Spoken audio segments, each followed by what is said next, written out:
I had come up with that thumbnail before seeing the movie, doing the shh signal with 2 fingers as per part 2. Soon after, I saw that Chris Parker 3C Films did that very thing.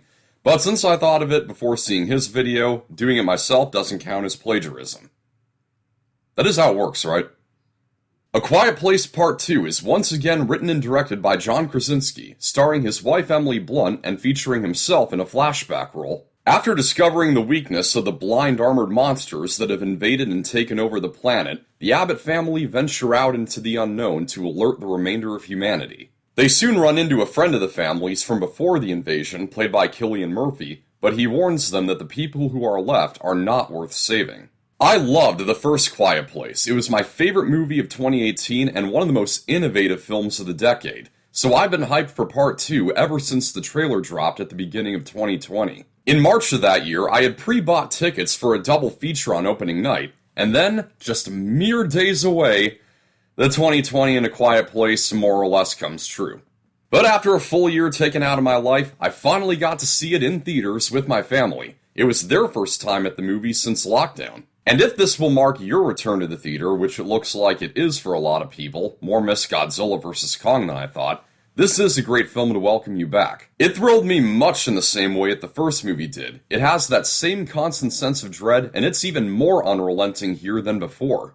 The original, even in its first act, had little family moments here and there that eased the tension, like when Lee and Evelyn have headphones on dancing to Lord Huron. In Part 2, you don't get much in the way of that kind of relief until maybe 2/3 into the movie. Also in Part 1, you really fear for everyone in this family, because a few minutes in, you're taken completely off guard when the monsters take their youngest, at which point you're thinking, holy crud, anything could happen now. And John Krasinski, again, does a great job giving you that same amount of fear for these people now, especially due to a scene early in Part 2 when something pretty terrible happens to one of the family members. It's a scary movie that's unpredictable, minus one Deus Ex Machina moment that was really easy to see coming.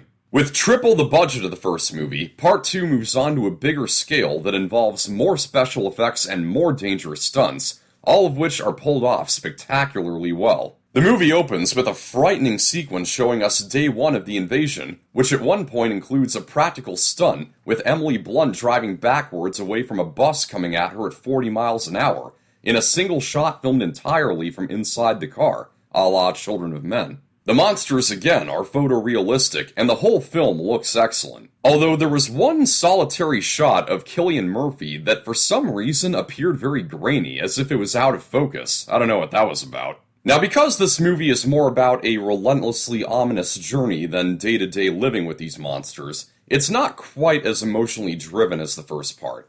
However, it does take the next step in what the first film was allegorical of. A Quiet Place, from a certain point of view, is about religious parents trying to protect their children from the darkness of the world. Newspapers seen in the first film refer to the monsters as Dark Angels, which is pretty synonymous with demons. And the family's last name is Abbott. Abbott, which is the leader of a Catholic monastery, and they walk barefoot, pray silently, and live by means of self-reliant resources just as Catholic monks do.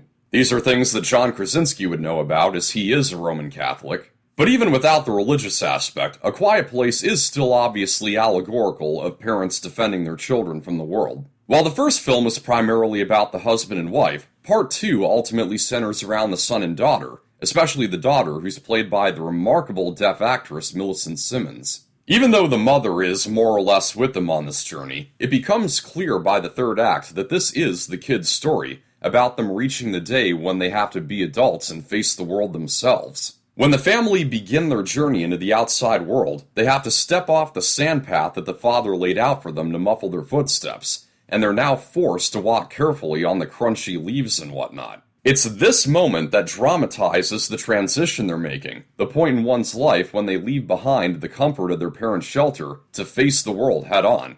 So I loved that moment of visual storytelling. And if you go by the religious angle, it's them braving the world, believing that it is worth it to save those people who have lost their conscience because of the demons. Now, my one more than minor issue with the first movie was how abruptly it ended. Part 2 not only has that same problem, but the ending is actually even less satisfying, At the end of the first, you at least get the idea of what's going to happen when it stops unexpectedly.